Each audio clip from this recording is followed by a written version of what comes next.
प्यारे किसान भाइयों, मैं बात कर रहा हूं doctor Rajendra Gupta, innovation artificial insemination training centre से बठिंडा से बात कर रहा हूं। तो जो हमने पहले एपिसोड्स किए हैं उसमें मैंने आप लोगों को बताया था कि आर्टिफिशियल इंसेमिनेशन क्या होती है, क्या इसके फ़ायदे हैं, क्या इसके नुकसान हैं और हम लोगों को आर्टिफिशियल इंसेमिनेशन क्यों करनी चाहिए। तो उसके बाद में भी हम लोगों ने कई बातें की थी कि आपका जो लिक्विड नाइट्रोजन कंटेनर होता है वह कैसे होता है और हम लोगों को एआई करने के वक्त किस चीज़ों को एग्जामिनेशन करनी होती है।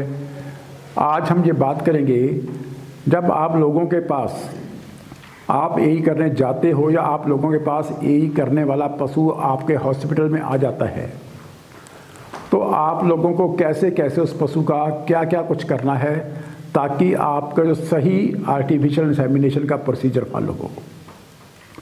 सबसे पहले जब आप किसी फार्मर के घर पे जाओगे या किसी डेयरी फार्म पे जाओगे स्पेशली आर्टिफिशियल इंसेमिनेशन करने के लिए, सबसे पहला काम आप लोगों को उस पशु को एग्जामिनेशन करना होता है जिसके लिए आपको एआई करने के लिए बुलाया गया है या जिसके लिए आप वहाँ पे पहुँचे हो।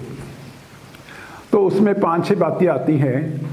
आप आराम से उस पशु को बांध के 5-7 मिनट तक उसको अच्छे से वॉच करो, उसकी सभी हरकतों को वॉच करो, उसके बिहेवियर को वॉच करो, क्योंकि जब पशु हीट में होता है तो पशु का बिहेवियर नॉर्मल बिहेवियर से थोड़ा सा अलग होता है। कई बार वो पशु बहुत ज़्यादा बेचैन होता है, बहुत ज़्यादा एक्साइटेड होता है, कई बार वो पशु बिल्कुल काम और शांत हो जाता है। ये डिपेंड करता है कि उसकी हीट आने की कैसी स्टेज है। अगर पहली स्टेज होगी तो पशु एक्साइटेड होगा, अगर बीच वाली स्टेज होगी तो थोड़ा सा शांत होगा, लेकिन अगर एंड ऑफ हीट होगा तो पशु बिल्कुल शांत होगा। ये पहली बात आती है उसके बिहेवियर की। दूसरी बात आती है, जब आप लोग उसको पीछे से देखोगे, उसके पीछे से जो उसकी सूज, जिसको हम बाहरी अपना जेनिटल ऑर्गन बोलते हैं, ये वल्वा की बात कर रहा हूँ। ये वल्वा हमेशा मादा पशुओं में हीट के समय थोड़ी सी सूज जाती है। अगर थोड़ा सा ख्याल करोगे तो ये वल्वा थोड़ी सी सूजी होगी। और तीसरी बात जो आपके ध्यान देने के योग है, आप लोग उसकी पूंछ के ऊपर या उसके पिछले हिस्सों के ऊपर वहाँ पे जो वजाइनल डिस्चार्ज, जिसको आप लोग तारें बोलते हो, वो उसके साथ चिपटा होगा, उसके साथ लिपटा होगा। अगर वो बिल्कुल फ्रेश डिस्चार्ज है तो बिल्कुल गीला होगा। अगर उसको 5-6-7 घंटे डिस्चार्ज को आए हुए होंगे वो थोड़ा सा सूखा होगा। तो इससे आप लोगों को अनुमान लग सकता है कि पशु की हीट कितने घंटे पहले शुरू हुई है और अब उसकी स्टेज क्या है। क्या आप लोगों को उसकी एआई करनी चाहिए या आप लोगों को उसकी एआई नहीं करनी चाहिए। लेकिन एक बात और भी आपको बताता हूँ, जब पशु हीट में आता है, कोई भी मादा पशु, बॉडी के अंदर से ईस्ट्रोजन हार्मोन पैदा होता है।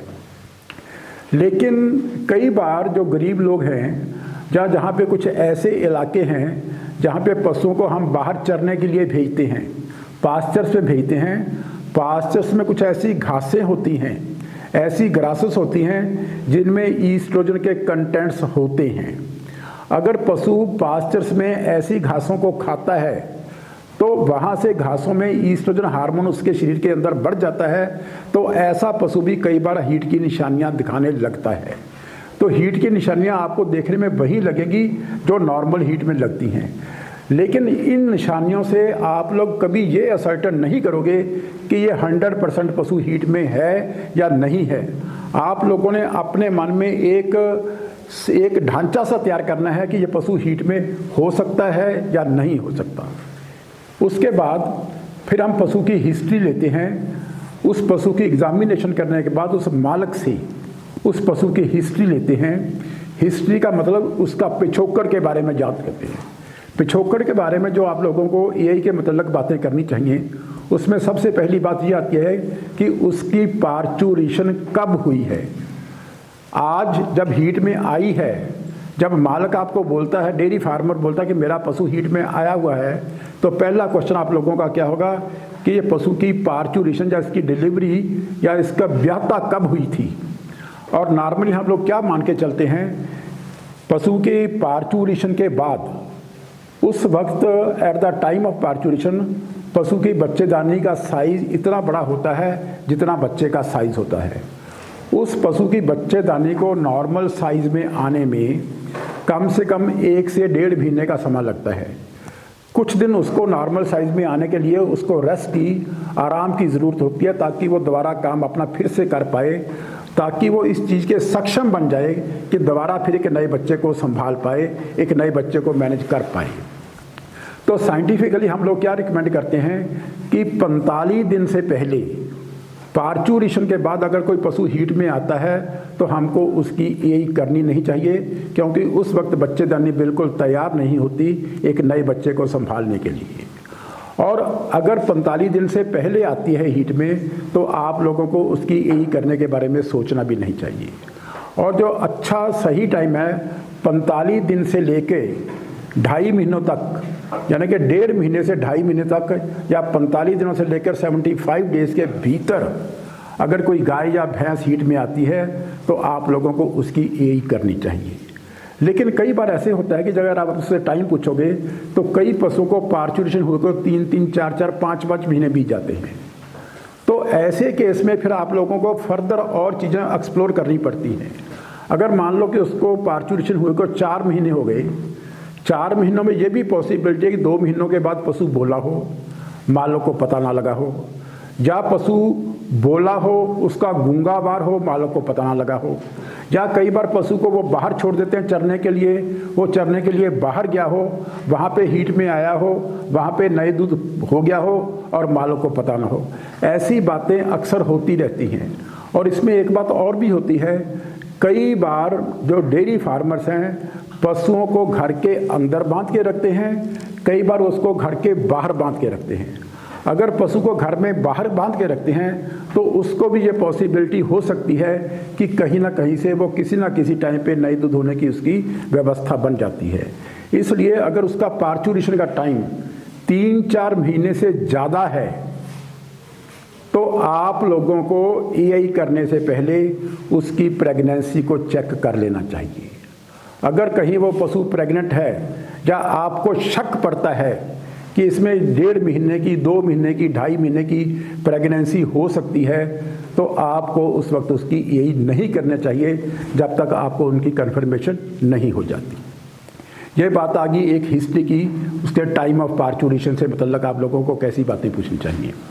दूसरी बात आती है कि पिछली पार्चुरेशन में जब उसका पिछली बार वो ब्याहता हुई थी, क्या उसको सूने से पहले उसको कभी प्रोलैप्स उसने कभी पीछा दिखाया हो, या सूने के बाद उसने पीछा दिखाया हो, या सूने के वक्त उसकी जेर सही टाइम पे ना पड़ी हो, या सूने के वक्त उसको बच्चा पैदा करने में कोई प्रॉब्लम आई हो और उसको डॉक्टर की मदद लेने की ज़रूरत पड़ी हो, या किसी और कारण बच्चे की पार्चुरेशन के बाद उसके भीतर से रेशा गिरने लगा हो, जिसको हम लोग पायोमेट्रा बोलते हैं।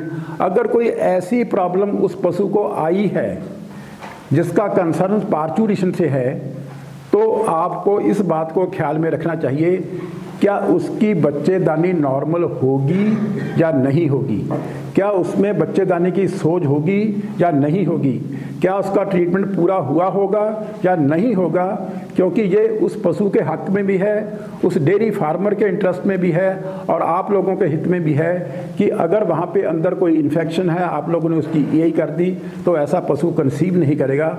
उसमें पशु का टाइम भी जाया जाएगा, डेयरी फार्मर का टाइम भी जाया जाएगा और पशु की मालिक की थोड़ी सी पैसे की वेस्टेज भी होगी और आप लोगों को इस बात का थोड़ा सा महसूस भी करना पड़ेगा कि हम लोगों ने इसका सही काम नहीं किया है। तो ऐसी हिस्ट्री लेके आप लोग फैसला करोगे क्या हमको EI करनी चाहिए या हम लोगों को EI करने के बजाय हमें इसका ट्रीटमेंट करना चाहिए। अगर उसके अंदर आप लोगों को कोई बच्चेदानी की इन्फेक्शन नज़र आती है या उसकी हिस्ट्री से आप लोगों को ऐसे पता चलता है कि इसकी कोई ना कोई इन्फेक्शन होने के चांसेस बन सकते हैं, तब आप लोगों को उस वक्त EI करने का फैसला नहीं करना चाहिए जब तक आप लोग उसके अंदर के ऑर्गन्स को अच्छी तरह एग्जामिन नहीं कर पाते। तीसरी बात आती है हिस्ट्री के बाद उस पशु को कंट्रोल करना। सबसे पहले बात बताता हूँ आपको एक ज़िंदगी का फंडा आप लोगों को ध्यान में रखना पड़ेगा। जब भी आप लोगों ने एआई करने के लिए पशु के पीछे खड़ना है या पशु के पास खड़ना है, उस पशु की प्रॉपर कंट्रोलिंग होना अति आवश्यक है। अगर किसी बंदे ने उसके मालिक पे या उस पशु पे ये विश्वास किया कि ये पशु टांग नहीं मारेगा, ये लात नहीं मारेगा, वो बंदा ज़िंदगी में कभी ना कभी धोखा ज़रूर खाएगा। हमेशा आप लोगों को ज़िंदगी का पहला असूल ये रखना चाहिए, आपकी सेफ्टी पहले, उसके बाद पशु का इलाज करना उसकी दूसरी बात आती है। सो उस वक्त आप लोगों को तीसरा काम क्या करना है, पशु को कंट्रोल करना है। गायों को कैसे कंट्रोल करते हैं और भैंसों को कैसे कंट्रोल करते हैं। नॉर्मली जब हम गायों को कंट्रोल करते हैं, गाय को हम कई लोग उसकी पिछली टांगों को, जिसको न्याना बोलते हैं, इस शेप से उसको न्याना डालते हैं, जो गोडों के नीज के ऊपर वाले हिस्से में डाला जाता है। लेकिन दूसरी बात, उसके साथ साथ उसकी गली में रस्सा डाल के हम उसको पेटी डाल लेते हैं, ऊपर से रस्सा ले आते हैं, उसमें भी गाय का कंट्रोल हो जाता है। और तीसरी बात, जो उसका ऊपर स्पाइन वाला पार्ट होता है, उसकी बैक होती है, उस बैक को इस हाथ से जोर से दबा लेना चाहिए तो पशु थोड़ा सा नीचे दब जाता है। अगर ये तीनों प्रोसेस आप लोग अप्लाई करोगे तो पशु आपको टांग कभी नहीं लगाएगा। लेकिन कम से कम आप लोगों को पेटी तो उसको अति अवश्य उसको डालनी बहुत ज़रूरी है। कई गायें ऐसी होती हैं जो दोगली गायें होती हैं, देखने में लगती हैं टांग नहीं मारती, पर कई बार टांग मार जाती हैं। एज़ फार एज देसी काउज आर कंसर्न, जो देसी गायें हैं वो थोड़ी सी इतनी डोसाइल नहीं होती, तो आपको उनके लिए थोड़ा सा ज़्यादा ध्यान रखना चाहिए। अगर आप लोगों को लगता है कि ये गाय लात मारेगी तो आप लोगों को तीनों प्रोसेस को इकट्ठा ही अप्लाई कर देना चाहिए ताकि आप लोगों की सेफ्टी बनी रहे। जब भैंस की बात आती है, ये भैंस को हम लोग अगली टांगों को गोडों के नीचे वाले हिस्से में हम उसकी दोनों टांगें बांध देते हैं, तो इसने में पशु कंट्रोल हो जाता है। लेकिन इसके बावजूद देखा कई भैंसें पिछली टांग भी पीछे को मारती हैं। लेकिन अगर आप लोगों ने मालिक के कहने के अनुसार चलना है, वो मालिक को टांग बहुत कम मारेगी, क्योंकि मालिक उसको दाना भी खिलाता है, उसकी सेवा भी करता है। पर आप लोग उसके लिए बिल्कुल अनजान हो, आप लोगों को वो टांग मार सकता है। लेकिन फिर भी हम लोगों को इस बात का पता नहीं चलता कि कौन सी भैंस टांग को पीछे मारती है। तो ऐसे में जब आप लोगों ने उसके अंदर हाथ डालना है, हाथ डालने के वक्त आप लोगों को पहले ऐसे खड़ना है, अपना हाथ उसकी रेक्टम पे रखना है, अपनी टांगें पीछे रखनी है। अगर हाथ लगाने से वो आपको टांग नहीं मारता तो धीरे धीरे आप आगे हो सकते हो। जिस पशु के टांग मारने का स्वभाव होता है, जो ही आप उसे हाथ लगाओगे उसी वक्त वो आपको टांग देगा। अगर आपकी टांगें इतनी पीछे हैं तो उस पशु की टांग आपकी टांग पे कभी नहीं पहुंच पाओगी, आप लोग बिल्कुल सेफ रहोगे। तो ऐसे में अगर आपको लगता है कि पशु पिछली टांग उठाता है, तो भैंसों में पिछली टांग को उठाने वाली भैंसों में हम कैसे कंट्रोल करते हैं, उसकी पिछली एक लात नीचे से उसको रस्सी डाल देते हैं, रिस्ट बाई गांड, और उसको पीछे के किल्ले से खींच के उस टांग को थोड़ा सा ज़मीन के ऊपर उठा देते हैं। उसके बाद वो दूसरी टांग कभी उठा नहीं पाता। आप बहुत आसानी से, बड़ी सेफ्टी से उसका काम तसल्ली बख्श कर सकते हो। तो ये है गाय और भैंसों को कंट्रोल करने का तरीका।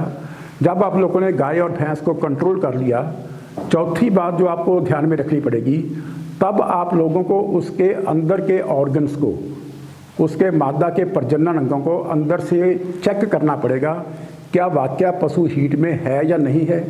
जो बाहर की निशानियां हैं वो डेयरी फार्मर्स के लिए है, किसानों के लिए है, लेकिन अंदर की निशानियां उन बंदों के लिए है जो आर्टिफिशियल इंसेमिनेशन का काम सीख के नए नए फील्ड में जाते हैं। वो लोग अंदर उन सभी ऑर्गन को एग्जामिन करके आप लोग पक्का अपना डिसीजन बनाओगे क्या पशु हीट में है कि नहीं है।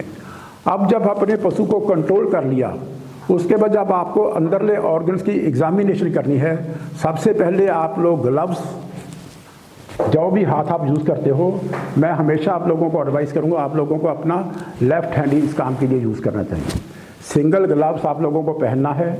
उसके बाद उस ग्लव्स के ऊपर से कोई ना कोई लुब्रिकेटिंग मटेरियल, चाहे आप सरसों का तेल लगा लो या लिक्विड पैराफिन वो लगा लो, कोई ना कोई लुब्रिकेटिंग मटेरियल लगा लो, क्योंकि जब आप लोगों ने लुब्रिकेटिंग मटेरियल लगाया होगा, रेक्टम के अंदर हाथ डालोगे, पशु को थोड़ी सी बेचैनी कम होगी, पशु को तकलीफ थोड़ी सी कम होगी, वो आपको थोड़ा सा कोऑपरेट करेगा। लेकिन अगर आपके हाथ सूखे होंगे तो पशु को तकलीफ ज़्यादा होगी, उसका मांस ज़्यादा खिंचता है, उसको तकलीफ होती है, फिर वो कई बार रिएक्ट भी करता है। इसलिए application of lubrication that is very important. उसके बाद आप लोगों ने अपना हाथ अंदर डाल के अंदर आप लोगों को क्या क्या कुछ एग्जामिन करना है। सबसे पहली बात जो आप लोगों को देखनी है, चाहे पशु की बिल्कुल ही नॉर्मल हिस्ट्री क्यों ना हो, फिर भी आप लोगों को उसकी प्रेगनेंसी के बारे में कन्फर्मेशन करना बहुत ज़रूरी है। कहीं ऐसा ना हो कि उस पशु को पार्चुरेशन के हुए 4 महीने, 5 महीने या 6 महीने हो गए हों, वो पशु प्रेग्नेंट हो, ठीक है ना, प्रेगनेंसी होने के बाद भी उसके हीट सिम्टम आए हों। ऐसा दोगली गायों में अक्सर होता है कि वो नॉर्मली गायें प्रेग्नेंट भी होती हैं, लेकिन उसके बावजूद भी वो कई बार हर 21 दिनों के बाद हीट में आती रहती हैं। ये अक्सर देखा गया है। और दूसरी बात अक्सर क्या देखी गई है, जो पशु पास्चर्स में चरने के लिए बाहर जाते हैं, अगर वो पशु प्रेग्नेंट भी हो तो भी उनमें हीट के सिम्टम्स आते हैं। हीट की निशानियां कई बार उन लोगों पशुओं में आ जाती हैं। तो इसलिए आपको प्रेगनेंसी चेक करना सबसे पहले अनिवार्य है, उससे पहले कि आप लोग उसकी ईआई करो। तीसरी बात आती है, कई बार पशु प्रेग्नेंट होते हैं, 2-3 महीने का पशु प्रेग्नेंट हुआ, प्रेगनेंसी होने के बाद उनका अबॉर्शन की कोई स्टेज आ जाती है। अगर किसी कारण से छोटी प्रेगनेंसी में 2-3 महीने की प्रेगनेंसी में अबॉर्शन की स्टेज बनती है, तो उस वक्त भी ये ईस्ट्रोजन हार्मोन पैदा होता है, सारी वो निशानियां आती हैं, पशु रेंगता भी है, वजाइनल डिस्चार्ज भी गिराता है, पशु का बिहेवियर चेंज भी होता है, लेकिन उस केस में पशु बच्चा गिराता है। कई बार तो अगर बच्चा गिराने से बाहर आ जाए तो आप लोगों को और मालक को पता लग जाता है, लेकिन कई बार बच्चा वजाइना में ही अटक जाता है, छोटा बच्चा होता है वजाइना में फंस जाता है। आप उसकी एग्जामिनेशन करोगे तो आपको बच्चेदानी तो खाली लगेगी, लेकिन कई बार अगर आप उसको प्रेस करोगे तो आपको वजाइना में बच्चा भी पड़ा मिलेगा। तो ऐसी चीज़ का भी कई बार ख्याल रखना पड़ता है। फील्ड में ऐसे केसेस भी आप लोगों को मिल सकते हैं, लेकिन एआई करने का डिसीजन, फैसला लेने से पूर्व आप लोगों को बच्चेदानी की एग्जामिनेशन प्रेगनेंसी के लिए करना अति आवश्यक है। उसके बाद फिर हम यूट्रस की टोन देखते हैं, बच्चेदानी की टोन कैसी है। मैंने आपको बताया था जब हीट के समय जो बच्चेदानी का आकार होता है वो इस रूप में होना चाहिए, वो दोनों उसके जो हॉर्न्स ऑफ यूट्रस हैं वो ऐसे मुड़े हुए होने चाहिए, ये बिल्कुल सही उसका आकार होता है। तीसरी बात इसकी टोन जब पशु हीट में इसकी टोन बहुत ज़्यादा होती है और कई बार ये बच्चेदानी आपके हाथ से फिसल के आगे निकलती है। चौथी बात, अगर आप लोग जेनिटल ऑर्गन्स को मसाज करोगे अंदर से, जब मसाज करोगे तो बाहर वजाइनल डिस्चार्ज भी आएगा, लेकिन ये ज़रूरी नहीं कि वजाइनल डिस्चार्ज आए। नॉर्मली देखा गया गायों में ये वजाइनल डिस्चार्ज बाद में बाहर आता है अगर आप लोग अंदर से ऑर्गन्स की मसाजिंग करते हो। तो उसके बाद प्रेगनेंसी अगर आपको खाली लगे तो आपको वजाइनल ऑर्गन्स को मसाज करना है या जेनिटल ऑर्गन्स को मसाज करना है। अगर डिस्चार्ज बाहर आता है तो आपको उस डिस्चार्ज को देखना होगा, वो डिस्चार्ज हमेशा बिल्कुल साफ, क्लियर, ट्रांसपेरेंट और उसका कोई कलर नहीं चाहिए। अगर उसमें कुछ कलरेशन है, चाहे येलोइश है या थोड़ी सी रेडिश है, तो इसका मतलब बच्चेदानी में कहीं ना कहीं इन्फेक्शन होने का डर है, इन्फेक्शन वहाँ पे हो सकती है। आप लोगों को ऐसे केस में एआई करने का फैसला नहीं करना चाहिए। अगर आपके लोगों को सभी चीज़ें माफक आ गई, उसकी बच्चेदानी बिल्कुल खाली है, उसकी टोन बिल्कुल सही है, उसका डिस्चार्ज बिल्कुल सही है, उसका टाइम ऑफ पार्चुरेशन से सही उसका टाइम है, तब आप लोग फैसला कर सकते हो कि मुझे इसकी ईआई करनी चाहिए। ये आप लोगों का फैसला होता है, ये आप लोग केवल इंटरनल ऑर्गन्स देख के ही करोगे। जब आप लोगों ने ये फैसला कर लिया कि मैंने इसकी ईआई करनी है, उसके बाद आप लोग मालिक से पूछोगे उस गाय की कितने दूध की प्रोडक्शन थी पिछले सूए में, या वो गाय के माता पिता के दूध की प्रोडक्शन कितनी थी, और उस गाय या भैंस को कैसा टीका लगाना चाहिए, उस गाय या भैंस की नस्ल कैसी है, क्या आप लोग उसकी क्रॉस ब्रीड करके उसकी नस्ल को चेंज करना चाहते हो या आप लोग उसी नस्ल को रखना चाहते हो। जो मालिक की डिस्क्रिशन पे डिपेंड करता है। जब मालिक जो ही आपको जैसी चीज़ बताएगा, मालिक के अकॉर्डिंग ही आप लोगों को जाना होता है। कई बार अगर आप महसूस करते हो कि ये गाय बहुत अच्छी है, ये भैंस बहुत अच्छी है, हम इसको किसी अच्छी नस्ल का टीका लगा सकते हैं, आप लोग मालिक से बोल सकते हो, लेकिन अल्टीमेट डिसीजन उसको कैसा टीका लगाना है, किस नस्ल का टीका लगाना है, कितने दूध की प्रोडक्शन का टीका लगाना है, ये अंतिम फैसला उस मालिक का होना चाहिए। आप लोगों को मालिक के साथ ही सहयोग करना ज़रूरी होता है। जब आप लोगों ने ये फैसला कर लिया कि मैंने ए गन इसकी टीका लगाना है, इसको फाइनल ए करनी है, तब आप लोग उसकी एआई उस टाइप के सीमन से कीजिए जो मालिक डिज़ायर करता है, जो मालिक की इच्छा होती है, तब आप लोग उसकी एआई कर सकते हो। It's okay. सर मेरा ये क्वेश्चन है, जैसे कि कोई पशु इन्फेक्शन का, उसकी बच्चेदानी में इन्फेक्शन है, तो हम उसका इलाज और एआई दोनों एक साथ कर सकते हैं क्या? हाँ प्यारे किसान भाइयों, देखो ये बात बहुत ज़रूरी होती है। जब आपको देखो इन्फेक्शन दो तरह की होती है। एक होती है क्रोनिक इन्फेक्शन जो बच्चेदानी में होती है, जिसमें बच्चेदानी में थोड़ी सी सोजिश होती है, लेकिन आप लोग अगर उसको पैल्पेट करोगे तो शायद आप लोगों को ज़्यादा महसूस ना हो पाए, क्योंकि पुराना केस होता है।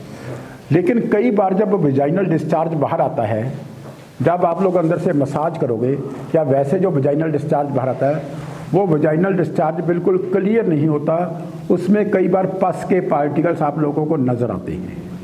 जैसे दूध का सा रंग होता है, आपको दूध के ड्रॉप्स उस बीच में नज़र आएंगे। तो इसका मतलब बच्चेदानी में रेशा है, लेकिन रेशा बहुत कम है। कई बार वो जो डिस्चार्ज आता है वो थोड़ा सा गंदला सा होता है, वो बिल्कुल ट्रांसपेरेंट या बिल्कुल क्लियर नहीं होता, थोड़ा सा गंदला सा होता है। गंदले का भाव भी बच्चेदानी में इन्फेक्शन है।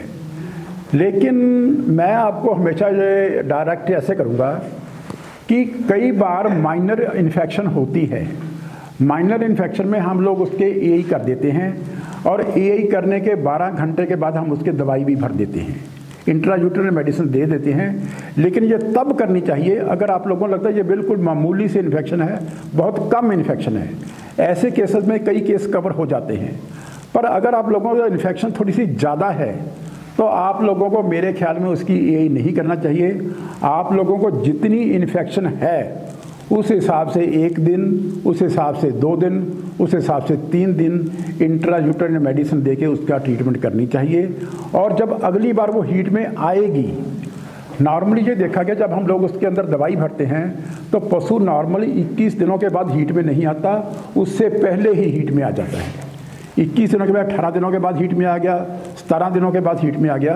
अगर वो पशु 21 दिन से पहले हीट में आता है तो आप लोगों को वो हीट भी टाल देनी चाहिए। जो उसकी नेक्स्ट हीट आएगी वो हमेशा 21 दिनों के बाद आएगी। लेकिन अगर आपको लगता है 21 दिनों के बाद हीट में आई है, तब आप लोग दोबारा फिर उसका वेजाइनल डिस्चार्ज देखोगे।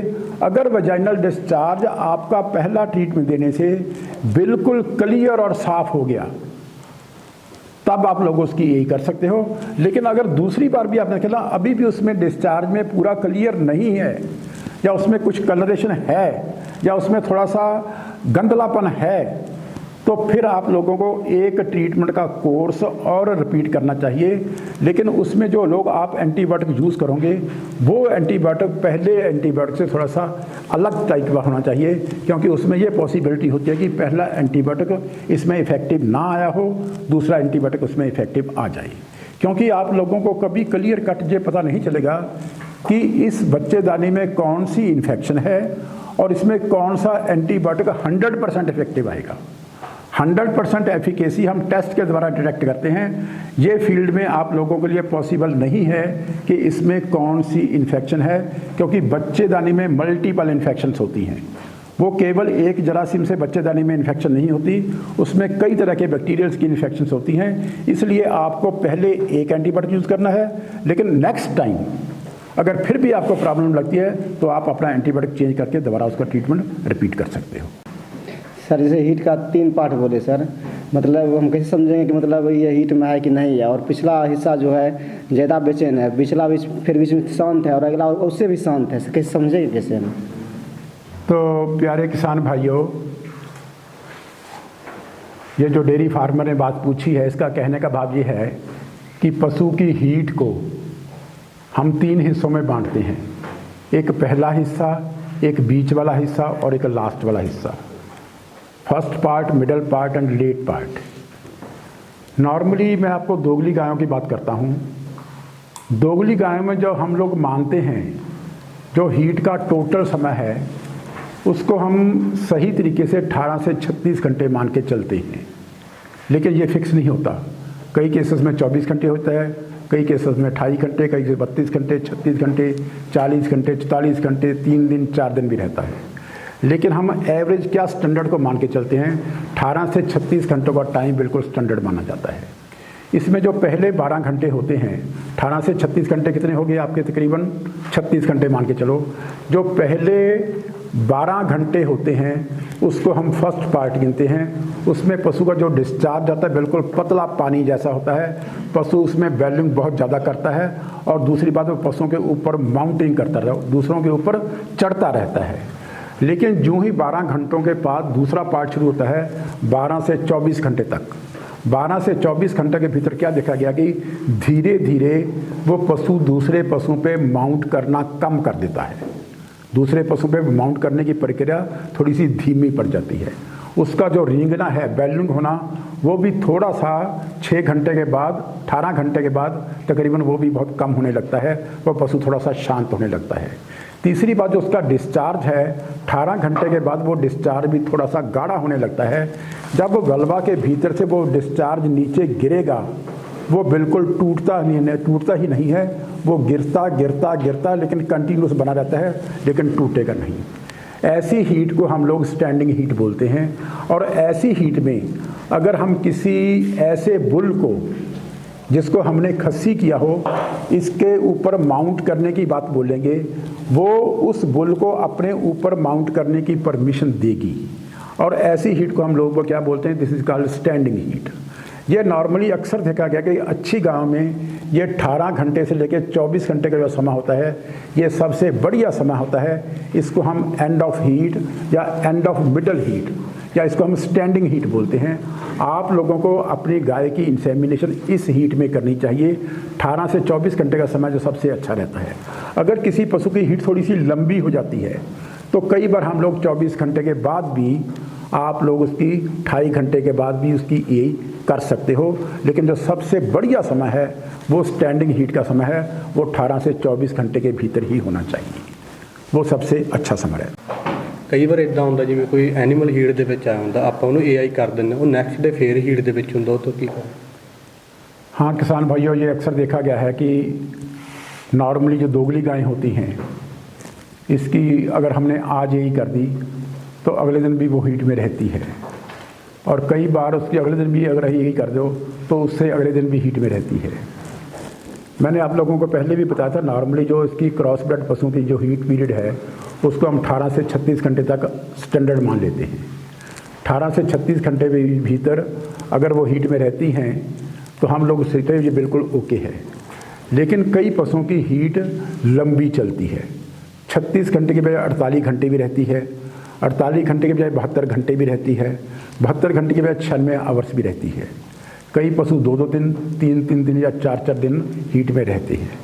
लेकिन इस केसेस को हम लोग रिपीट ब्रीडिंग केसेस बोलते हैं।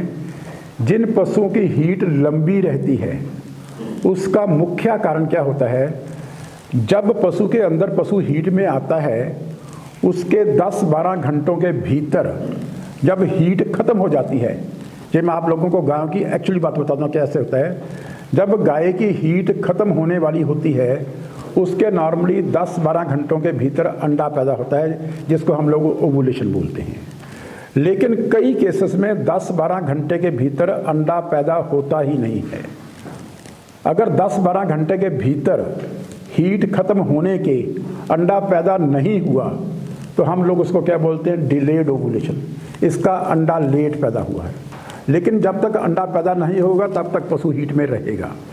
अगर 18 से 36 घंटे तक तो हम नॉर्मल मानते हैं, 36 से लेके 2 दिन या 2.5 दिन, आप लोगों के 60 घंटे तक हम उसको डिलेड ओवुलेशन मानते हैं। अगर 60 घंटे से उसने ज़्यादा ले लिए, 3 दिन ले लिए, 4 दिन ले लिए, तो उसको हम नॉर्मली क्या मान के चलते हैं कि इसके अंदर अंडा पैदा ही नहीं हुआ है। दैट इज़ कॉल्ड एनओवुलेशन, ओवुलेशन का ना होना। तो ऐसा पशु 3-4 दिन 5 दिन भी हीट में रहता है, उसके बाद ऑटोमेटिकली इसकी हीट खत्म हो जाती है। लेकिन जिस पशु की हीट 36 घंटे से लंबी रहती है, उसको हम ये मान के चलते हैं कि इसमें जो कंसेप्शन रेट है, जो आपकी प्रेगनेंसी है, इसमें होने की व्यवस्था बहुत कम हो जाती है, वो 10% से ज़्यादा नहीं होती। अगर उसका हीट पीरियड 3 दिन से लंबा है तो ये नॉर्मल देखा गया कि उस पशु में नॉर्मल प्रेगनेंसी होती ही नहीं है, क्योंकि उनके भीतर अंडा पैदा ही नहीं होता। तो ऐसे केस जब कि जिनकी हीट लंबी रहती है, हम लोग ये मान के चलते हैं कि इसमें अंदर अंडा पैदा नहीं होता। आप लोगों को ऐसी व्यवस्था करनी चाहिए कि उसके अंदर सही समय पर ऐसे हार्मोन्स की मेडिसिन देके उसके अंदर अंडा हम लोगों को टाइमली पैदा करवा लेना चाहिए, ताकि उसका टाइम पीरियड, हीट का टाइम पीरियड कम हो जाए और पशु की कंसेप्शन हो जाए। सर मेरा क्वेश्चन ऐसा है, कभी कभी अपन एआई करते हैं, एआई करते समय जब अपन पशु को सर्विक्स के आगे जो अपने हॉर्न्स रहते हैं, हॉर्न्स के आगे अपन जब पशु को पुश करते हैं गन, तो जो हॉर्न रहते हैं कभी कभी हॉर्न के आगे अपनी गन चली जाती है, तो उससे पशु को इन्फेक्शन हो सकता है क्या? हाँ, सो प्यारे किसान भाइयों, बात ऐसी है, आपको बार बार ये बातें समझाते हैं कि जब हम लोगों ने सर्वस के भीतर ई गन को पास करना है, ये मैंने आपको पहले भी दिखाई थी, ये जो मुट्ठी है, अगर इस मुट्ठी को ऐसे बंद कर लें, ये बिल्कुल सही सर्विक्स बनती है। इसके भीतर जैसे ये रिंग्स दिखाए गए हैं, ये रिंग है, ये रिंग है, ये रिंग है, अगर इस तरफ भी रिंग हों, ऐसे बंद हो तो इसके सारे भीतर रिंग्स हो बन जाएंगी, और इसके बीच में ये क्या हो गई, सर्वाइकल कैनाल। और अब देखो, इसमें कुछ उंगलें छोटी हैं, कुछ मोटी हैं। इसका अंदर से शेप कैसे होगा, कहीं जगह पे ज़्यादा उभरा होगा, कहीं जगह पे कम उभरा होगा, ये देख रहे हो ना। अगर आप लोग ये सोचोगे आप लोगों ने यही करनी है, आप लोगों के यही गन यहाँ पे रखी सीधी ऐसे चली जाएगी, ये कभी नहीं होगा। क्योंकि अंदर से जो रिंग्स होते हैं, ये ज़्यादा कोई ज़्यादा उभरा होता है, कोई कम उभरा होता है। जब आप लोग जाओगे, ये थोड़ी सी टाइट होती है सर्वाइकल गन, इतनी आसानी से इसमें ये गन जाती नहीं है। अगर आप लोगों ने ऐसे की, यहाँ पे जाके अड़क गई, यहाँ पे जाके रुक गई, आपको रास्ता नहीं मिला, तो आप लोग इस मसल्स को प्रेस करोगे। इसको प्रेशर आप लोगों ने कभी नहीं अप्लाई करना। अगर आप लोगों ने इसका प्रेशर अप्लाई किया तो फिर आपके वजाइना, इस सर्वाइकल सर्वस के भीतर इंजरी होगी। आप लोगों को ऊपर से प्रेशर डालना है ताकि इसका सर्वाइकल गन, इसका रास्ता सीधा हो जाए। जब सीधा होगा तब अपने आप अंदर जाएगी। जब ये यहाँ से क्रॉस करती है, ये मान लो सारी सर्विक्स है, इसको क्रॉस करेगी, इसके भीतर जब जहाँ पे पहुँचेगी, यहाँ पे बॉडी ऑफ यूट्रस होती है, यहाँ पे आप लोगों के हाथ को ये महसूस हो गया कि ये ए गन इधर से एंटर की है हमने, और ये पार करके इधर आ गई, ये आपके हाथ को टच होगी। जब यहाँ पे टच होगी तो आप लोगों को सीमन यहीं पे छोड़ देना है। इसमें जो हॉर्न ऑफ यूट्रस की बात है, हॉर्न ऑफ यूट्रस इससे कम से कम 1 इंच या 1.5 इंच फासले के आगे होते हैं। हॉर्न्स में हम लोगों की ई गन तभी जाएगी जब आप लोगों को इसके बारे में कन्फर्मेशन नहीं होगी कि मेरी गन कहाँ पे जा रही है। 100% जिस बच्चों को समझ सही आ जाती है, उसको पता होता है कि मेरी गन सर्विक्स के मुंह पे है, मेरी गन सर्विक्स के पहले रिंग पे है, मेरी गन दूसरे रिंग पे है, मेरी गन तीसरे रिंग पे है। अब मेरी गन क्रॉस करके बॉडी ऑफ यूट्रस में आ गई है। अगर बॉडी ऑफ यूट्रस के आगे लेके जाओगे तो आगे इसकी डायरेक्शन क्या होगी। अगर ये बॉडी ऑफ यूट्रस है, एक हॉर्न इधर को जाता है, एक हॉर्न इधर को जाता है, आपकी डायरेक्शन क्या होगी ये भी आप लोगों को पता चलता है। लेकिन आप लोगों को हॉर्न ऑफ यूट्रस में जाने की ज़रूरत ही नहीं है। अगर आप इंजरी की बात करते हो तो इसका मतलब आप लोग ऐसे बात कर रहे हो जैसे आप लोगों को इसके बारे में कुछ पता ही नहीं है। आप लोग हॉर्न्स को तो कभी पहुंच ही नहीं पाओगे, ना ही आप लोगों को हॉर्न में जाने की ज़रूरत है। आप लोगों को बॉडी ऑफ यूट्रस में यहीं पे रुकना है। यहीं पे आप लोगों को बिल्कुल स्लो स्पीड से ऐसा ऐसा ए गन का पिस्टन डाल के नपा के यहाँ पे सीमन को डिपॉजिट करना है। जब बॉडी ऑफ यूट्रस में सीमन डिपॉजिट करोगे तो उसके आगे सीमन कहाँ पे जाएगा, वो उस हॉर्न ऑफ यूट्रस में जाएगा जिस तरफ अंडा पैदा हुआ है। There is a natural attraction. जो मादा गैमीट्स होते हैं जिसको हम लोग अंडा बोलते हैं, और स्पर्म जिसको हम लोग मेल गैमीट्स बोलते हैं, मेल और फीमेल गैमीट्स में आपस में एक अट्रैक्शन पावर है। वो जो स्पर्म्स है उस डायरेक्शन में जाएंगे जिस डायरेक्शन में अंडा पड़ा है। अगर वो इस हॉर्न में है तो इस तरफ जाएंगे, अगर वो इस हॉर्न में तो इस तरफ जाएंगे। आप लोगों को इसको हॉर्न ऑफ यूट्रस में भेजने की ज़रूरत होती ही नहीं है। अगर आप लोगों को कन्फर्मेशन है अंडे दानियाँ चेक करके कि अंडा किस तरफ पैदा हुआ है, तब आप लोग अपनी ई गन को उस तरफ डायरेक्ट कर सकते हो, नहीं तो आप लोगों को उस तरफ डायरेक्ट करने की ज़रूरत बिल्कुल भी नहीं है। तो इसमें इंजरी होने वाली बात तो आती ही नहीं है। अगर इंजरी होने वाली बात होगी इसका मतलब आप लोगों को इसके बारे में पूरा ज्ञान नहीं है। आप लोगों को अपना लेवल केवल बॉडी ऑफ यूट्रस तक ही सीमित रखना है, उसके आगे अभी आप लोगों को जाने की ज़रूरत बिल्कुल भी नहीं है। ਸਰ ਮੈਂ ਪੁੱਛਦਾ ਸੀਗਾ ਜਦੋਂ ਵੀ ਆਪਣਾ ਪਸ਼ੂ ਗਾਂ ਜਾਂ ਮੱਝ ਕੋਈ ਹੀਟ 'ਚ ਆਉਂਦੀ ਹੈ ਜੀ, ਆਪਾਂ ਉਹਨੂੰ ਨੈਚੁਰਲ ਹਿਸਾਬ ਵਿੱਚ ਇਹ ਕਰਦੇ ਹਾਂ ਜੀ, ਉਹ ਜਦੋਂ ਮੰਨ ਲਓ ਆਪਾਂ ਨੂੰ ਪਤਾ ਨਹੀਂ ਲੱਗਦਾ ਵੀ ਰਹਿ ਗਈ, ਜਦੋਂ ਆਪਾਂ ਚੈੱਕ ਕਰਾਉਂਦੇ ਹਾਂ ਜੀ ਉਹ ਖਾਲੀ ਨਿਕਲ ਜਾਂਦੀ ਜੀ। ठीक है। ਫਿਰ ਉਹ ਮੰਨ ਲਓ ਉਹਨੂੰ ਦੁਬਾਰਾ ਹੀਟ 'ਚ ਲਿਆਉਣ ਵਾਸਤੇ ਉਹਨੂੰ ਕੋਈ ਇੰਜੈਕਸ਼ਨ ਜਾਂ ਕੋਈ। अच्छा, ये किसान भाइयों ऐसे है, देखो ये नॉर्मल अक्सर देखा गया है जब हम गाय की हीट करवाते हैं या उसकी नेचुरल सर्विस करवाते हैं तो नॉर्मली गायों की जो कंसेप्शन है, जब भैंसों की कंसेप्शन है 70% तक नॉर्मली आती है, लेकिन नेचुरल सर्विस में यह 80% से भी ज़्यादा आ जाती है। लेकिन फिर भी अगर हमने किसी भैंस को या गाय को चेक करवाया 3 महीनों के बाद, अगर वो नॉन प्रेग्नेंट साबित हुई, खाली निकली और उसके बाद हीट में भी नहीं आई, तो आप लोगों को उसमें हीट में आने का कोई ना कोई उसका बंदोबस्त कर लेना चाहिए। नहीं तो जितना समय उसका ऐसे निकलेगा उतना फार्मर्स को उसका नुकसान होता है।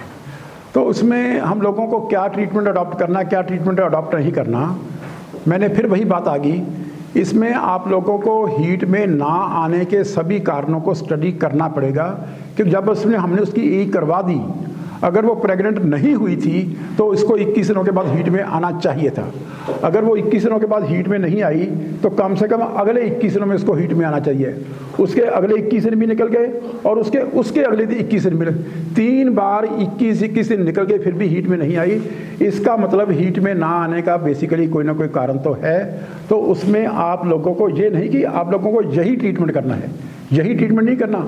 आप लोगों को उस केस में स्टडी करना होगा कि इसमें हीट में ना आने का कौन सा कारण है, जो हम आपको अगले एपिसोड में बताएंगे। जो पशु हीट में नहीं आते उनके क्या क्या कारण होते हैं और आप लोगों को उनका क्या क्या ट्रीटमेंट करना चाहिए और कैसा कैसा ट्रीटमेंट करना चाहिए।